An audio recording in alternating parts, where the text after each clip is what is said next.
So, welcome for our lesson for today. We will be discussing integration by substitution, or commonly known as U-Substitution. No? So, this is a method of integration that is commonly used, no? Not just in this lesson, but in most if not all on the succeeding lessons. No? So, okay. So, generally, no? So, yung ating integral is in the form of f of u du. Okay, tapos pag integrate natin siya, that will be f of u plus c, no? So, ano ba yung f of u, no? So, it is a general representation of a function, whether it is a algebraic function or a transcendental function. Okay, it is usually represented by f of u. No, so yung mga nauna kasi nating theorems, no, in the previous lesson that we've discussed, we've only dealt with x normally. X function lang, no, usually nating ginagamit. So, paano naman kung halimbawa, we have 3x plus 2, sine 2x, sine pi over x, di ba yung mga ganun? So, ginagamit natin to, yung f of u du, to represent those kinds of functions, no, other than x. Okay? So, yung du, okay, so yung du naman, dun sa f of u du, okay, it is the differential of the function f of u. Okay, so ano ba yung differential? It is just the derivative, no, na meron lang nakadagdag na dx or d then the variable of integration. Kung ano man yung ginagamit, dt, dw, no, du, dv, no, so, ayun. So, we have here the, tinatawag natin na chain rule of integration or power rule, no? Na kung saan, ito yung ginagamit natin ng formula kapag gumagamit tayo ng integration by substitution or yung U-substitution natin. Okay? So, ano ba yung chain rule of integration or the power rule? So, that is in the form of integral of u raised to n du. Okay, so kapag nakuha natin yung form na yun, na i-form na natin yung integral natin into u raised to n du, okay, so it is equal to u raised to n plus 1 over n plus 1 plus c. Okay, and of course, meron tayong condition, no? Hindi sa lahat applicable to. Okay, if n is not, if n is equal to 1, hindi natin siya pwede gamitin, yung u raised to n du natin. So, ano yung gagamitin natin in case na yung n natin is raised to 1 or nasa baba yung function natin, no, nasa denominator. So, we have the integral of du over u. Okay, so pag in-evaluate natin siya, we will lead to natural logarithm of the function u plus c. Okay? So, paano ba natin ina-apply itong integration by substitution, no? So, of course, let's set an example, no? So, ayan. Okay. So, sample tayo. We have first, okay, so the integral of 3x plus 4 squared quantity squared dx. Okay, so other people, or for example, kung hindi pa natin natatakal tong integration by substitution, no? So, ang pwede natin gawin dito is i-expand natin yung binomial natin, no? Yung 3x plus 4. So, since naka-square siya, pwede natin expand. But since we are talking about U-substitution, no? So, instead of expanding, we will use yung let, okay, yung let u, then du. Okay, if you can remember in your basic calculus days, no? So, of course, gamit tayo ng substitution. So, let, okay, so, yan. So, let,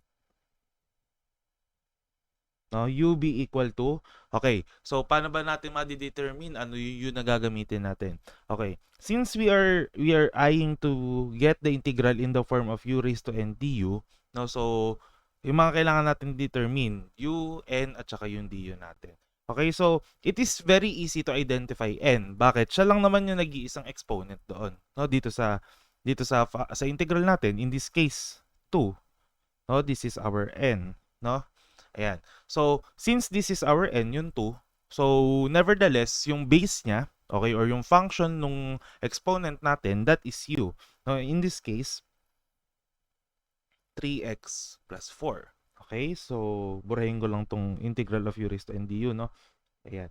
So, our u is equal to 3x plus 4. Then, what is du? Okay, again, no, du is the differential of the function u. So, kukunin natin yung differential ng 3x plus 4. So, paano ba natin kunin yun? Siyempre, kunin natin yung derivative or yung the differential itself. No? So, we have 3 times what is the differential of x? Of course, that is dx, no? Then, yung 4 naman is 0, no? The derivative or the differential of 4 is 0. So, hindi na natin siya kailangan ilagay. Okay? So, next, since we already evaluated the original differential of the function u, kailangan natin ngayon i-match, no? Ano ba yung mga naiwan doon sa original integral natin? No? So, kung mapapansin niyo, meron tayong dx dito. 'Di ba? This is u plus n, then dx. So, yung mga maiiwan guys, yung hindi natin na-determine as u and n, yun yung mga elements na gagamitin natin to match our du with our du. No? So, for example, in this case, dx yung naiwan. So, we need to separate yung dx from the du. Eh, di ba meron tayong 3 dito? So, divide natin sa 3, no? Para ma-isolate yung x alone. Ang target kasi natin, mahanap natin equivalent ng mga elements na naiwan for the du. Di ba?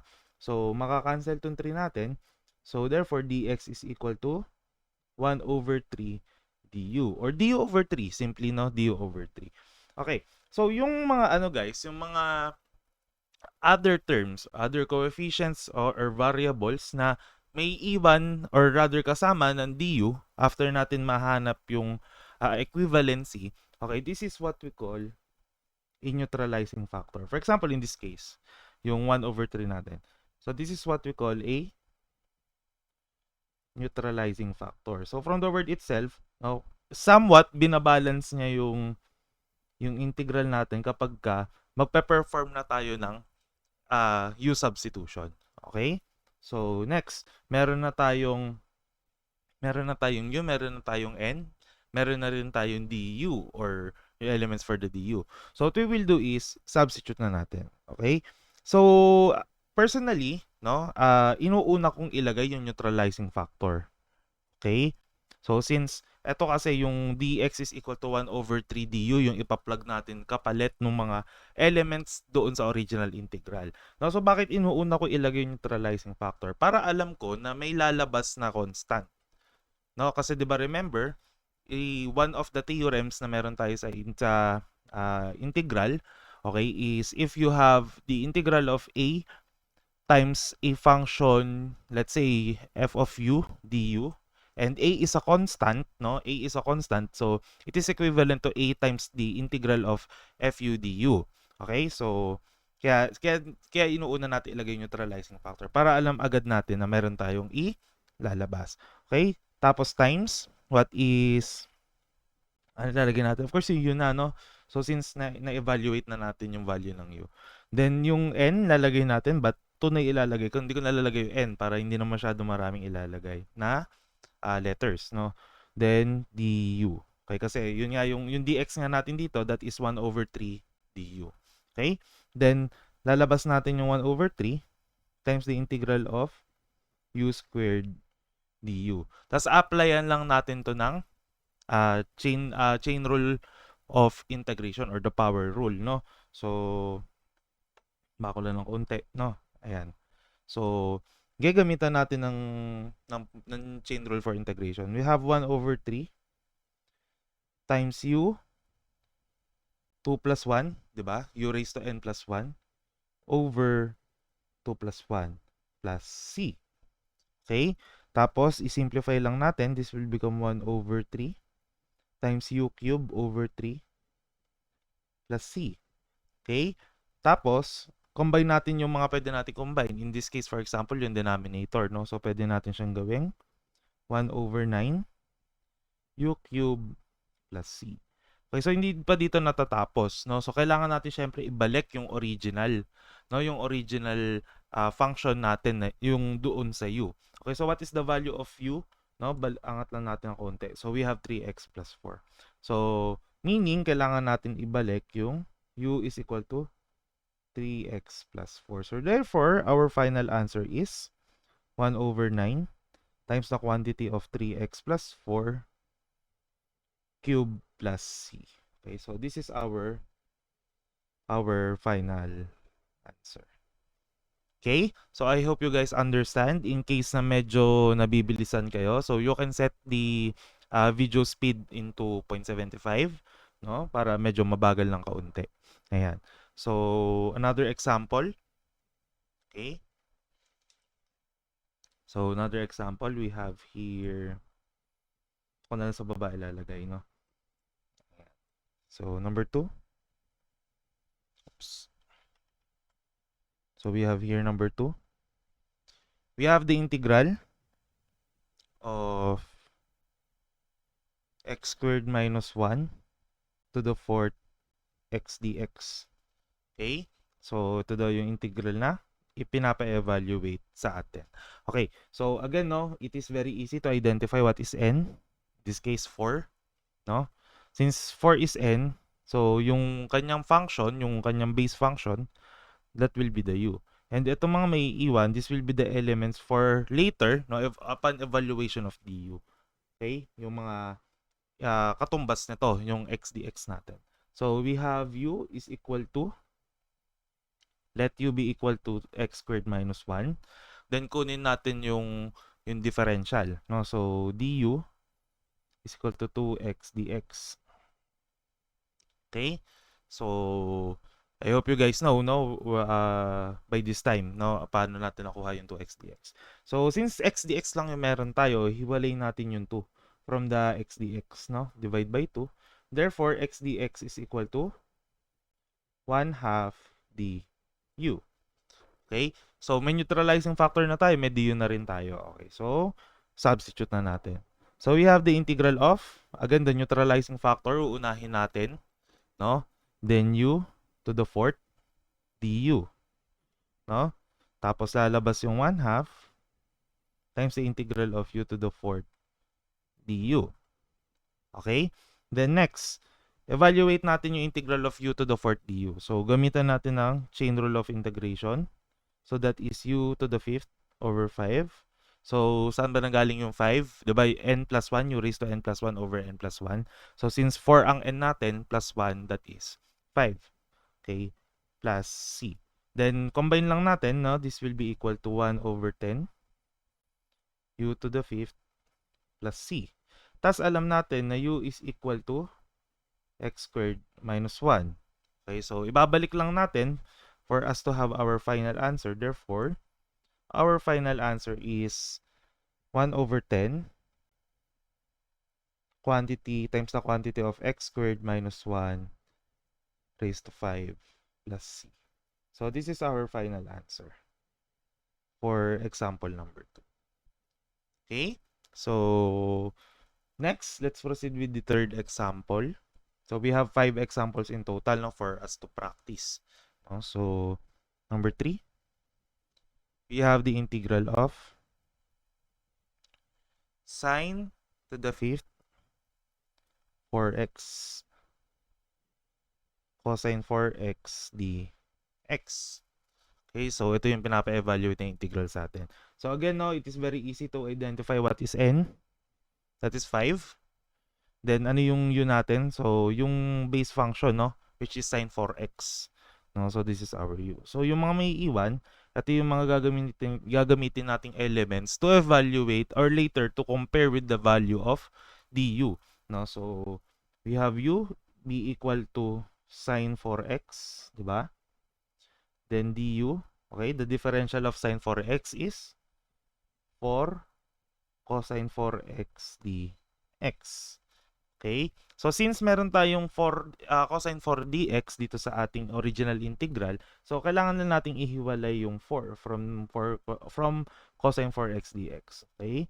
So, therefore, cosine 4x dx is equal to 1 over 4 du. Okay? So, 1 over 4 du siya. So, again, we have our neutralizing factor, 1/4. So, we have u, we have n, we have du. So, pwede na natin substitute. We have the integral of 1 over 4 times u to the 5th, okay, or u raised to 5 du. Tapos, lalabas lang yung neutralizing factor, which is a constant, u to the 5th du. Okay? So, itaas ko lang ng konti. Ayan. So, pwede na nating i-evaluate, no? Again, yung ating integral of u to the 5th du. So, gagamitan natin ng chain rule of integration. Times u to the 6th over 6. So, saan lang galing yung 6, no? So, that is 5 plus 1. Then, plus c. Okay?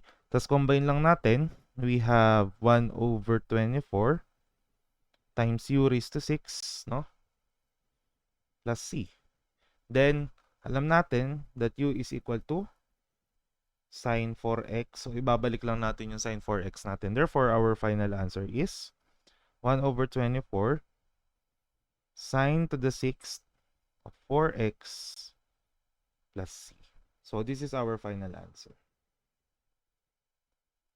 Yan. So, I hope you guys understand and nakakasunod. Ayan. So, let's proceed with our next example. Yung example number 4 natin. Ayan. So, taas ko lang, no? Ayan. Ito ko ilalagay. So, we have here our number 4. So, what is our fourth example? Ayan. So, we have here the integral of 4x cubed plus x times the square root of 4x squared plus 1 dx. Okay. So, game. So, let us determine what is our u, no? However, hindi siya ganun kadali on this example. Okay, bakit? Wala tayong direct exponent na nakikita. However, meron tayong pwedeng gawin.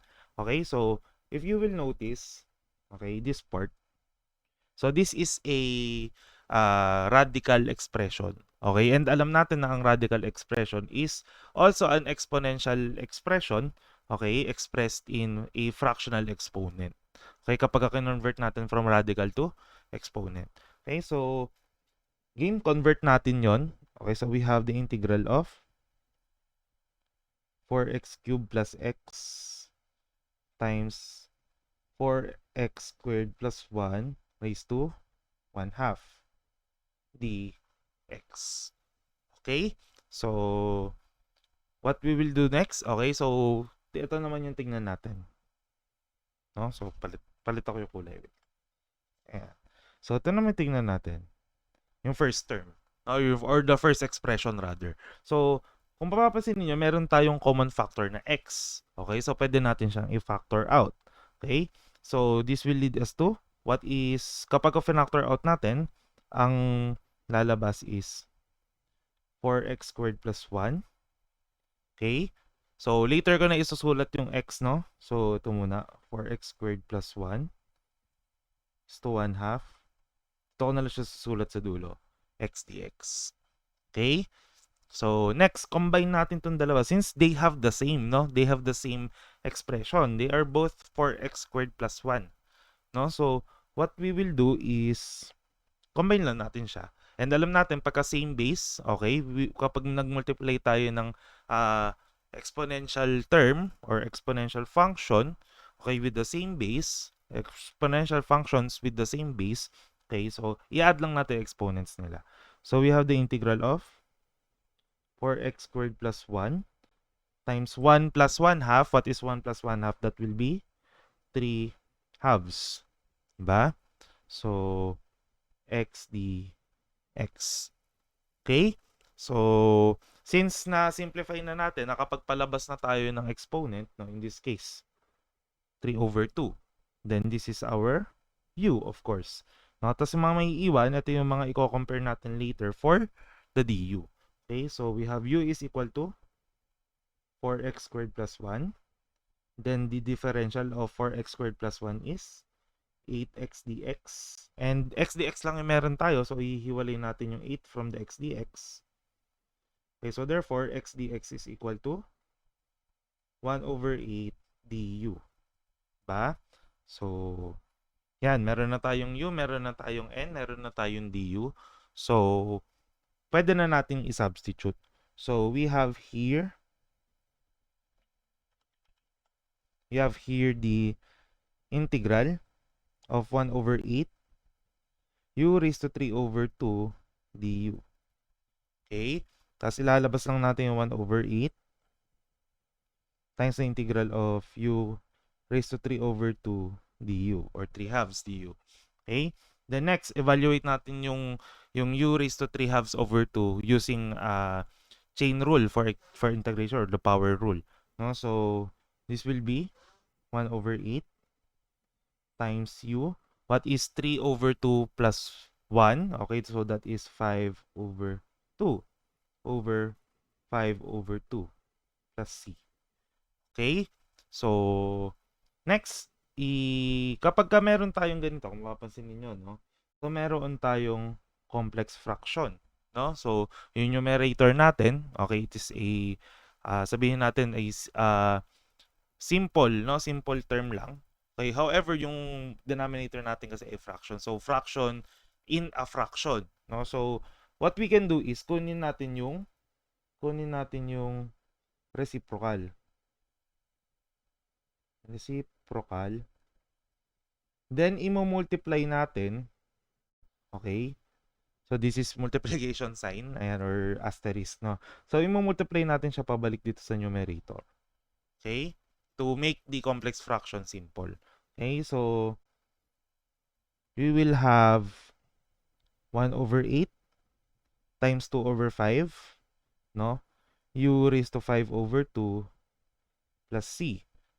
Tapos, simplify lang natin. Ito, pwede na itong makancel, no? So, this will become 4.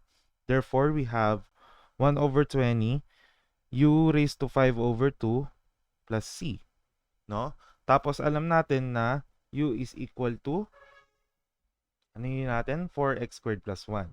So, 4x squared plus 1. So, iba-back substitute na lang natin siya. Okay, so pag na-back substitute na natin siya, our integral will be, or rather our answer will be 1 over 20 times 4x squared plus 1 raised to 5 over 2. However, as final answer, we are not accepting or we are not tolerating fractional exponents. So, i-convert natin siya pabalik sa radical. So, this will become square root, okay, of 4x squared plus 1 quantity raised to 5 plus c. Okay? So, this is our answer. Ayusin ko lang yung ano natin, radical sign. Ayan. So, this is our final answer. No? So, ayan. Okay? So, and of course, for the last example, we have number 5. Okay, so for number 5, we have the integral of 2x squared minus 6x plus 4 over x minus 3 dx. Okay? So, in case that ganito yung ano natin, no, yung integral natin. Okay, so first we can check, no? We can check if this integral falls under du over u. No, just to check lang natin. Okay, so if this is let's assume that this is du over u, therefore u is equal to x minus 3. Okay, and du is equal to simply dx. Diba?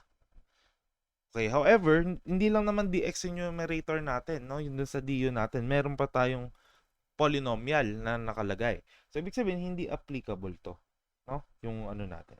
So, since hindi siya applicable, check din natin kung factorable ba yung taas. No? Yung 2x squared minus 6x plus 4. Baka kasi makakancel din yung x minus 3, no? To make the polynomial simpler. Okay, however, if you will take this in the calculator, okay, so imaginary yung root. So, ibig sabihin, hindi siya factorable. Okay? So, last resort natin kapag ka ganun is we will use long division. Okay? So, for the long division, okay, so this is just a review of your grade 7 algebra. No? So, 2x squared minus 6x plus 4. Okay? So, how do we do the long division? So, we just take the first term of the divisor. Then, yun yung ipapang-divide natin per term sa dividend natin. So, isa-isa lang. Dito muna tayo sa 2x squared. So what is 2x squared divided by x? So that is simply 2x. So 2x squared. Okay, so paano po nakuha itong 2x squared? I-multiply natin yung nakuha nating quotient, okay, doon sa divisor natin, buong divisor natin. Okay, so 2x times x, that is 2x squared. Then 2x times negative 3 is negative 6x. Okay? Tapos palitan natin yung sign nung naging product nung quotient tsaka nung divisor. So since this is positive, this will become negative. This is negative, this will become positive. Tapos i-add natin. And makakancel na to buo. No, ganyan. Ayan. So ang may iiwan natin, drop down natin yung 4. And alam natin na 4 is not divisible by x anymore, no? So it will just be 4 over x na pag dinivide natin. Ibig sabihin, dyan na tayo mag-i-stop. Tapos lahat ng may iiwan, no, dito sa baba, is magiging plus 4 over x minus 3. Okay? So eto na yung quotient, yung buong quotient nung long division natin, yun yung ipapalit natin ngayon dito sa integral natin. So we have 2x plus 4 over x minus 3 dx. Then apply lang tayo ng theorem from the from the topic number 1, no? Theorem number 3, if I am not mistaken. Didistribute natin yung integral sign and yung dx, or gagawa tayo ng dalawang integral out of the two terms. So we have the integral of 2x dx plus the integral of 4 dx over x minus 3. Okay? So, game. Labas natin yung mga numerical coefficients natin or the constants.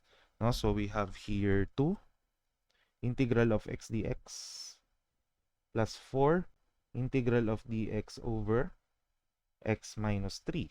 Okay? So, since pwede na ito, yung una, yung x dx, integral of x dx, so pwede na natin to i-integrate, no? So this will just be 2 times x squared over 2. So di muna natin ilalagay yung plus c, no? Later na natin ilalagay. Plus 4. Okay, so let's look at this term, no? Yung integral of dx over 3. Dx over x minus 3. Okay, so since this is somewhat similar to the integral of du over u, no? Check natin, no? Kung pasok ba siya dito. So we have u is equal to x minus 3. Therefore, du is dx, no? The integral of du, rather the differential of u, which is x minus 3, is dx, no? So, since dx lang siya, dx na rin yung nasa taas. So, there's no need for us to parang no, gumamit ng neutralizing factor. So, eto, this will just be equivalent to this, yung integral of du over u. And alam natin yung integral of yung integral ng du over u is equivalent to ln of u, di ba? Then plus c. Okay? Tapos eto, i-simplify na natin yung semi-final answer natin. This will be cancelled, yung 2. Then yung u, alam natin na u is equal to x minus 3, babalik lang natin. So our final answer is x squared plus 4 times ln of x minus 3 plus c. Okay? This is our final answer. Yan. So, this wraps up our topic for today. So, I hope you guys learned something. No? So, you need to master the U-Substitution. Bakit? Gamit na gamit nga kasi siya, no? Especially from the onward, or this topic onwards, no? Up until the last discussion. Okay, so thank you guys for listening. Stay safe and God bless.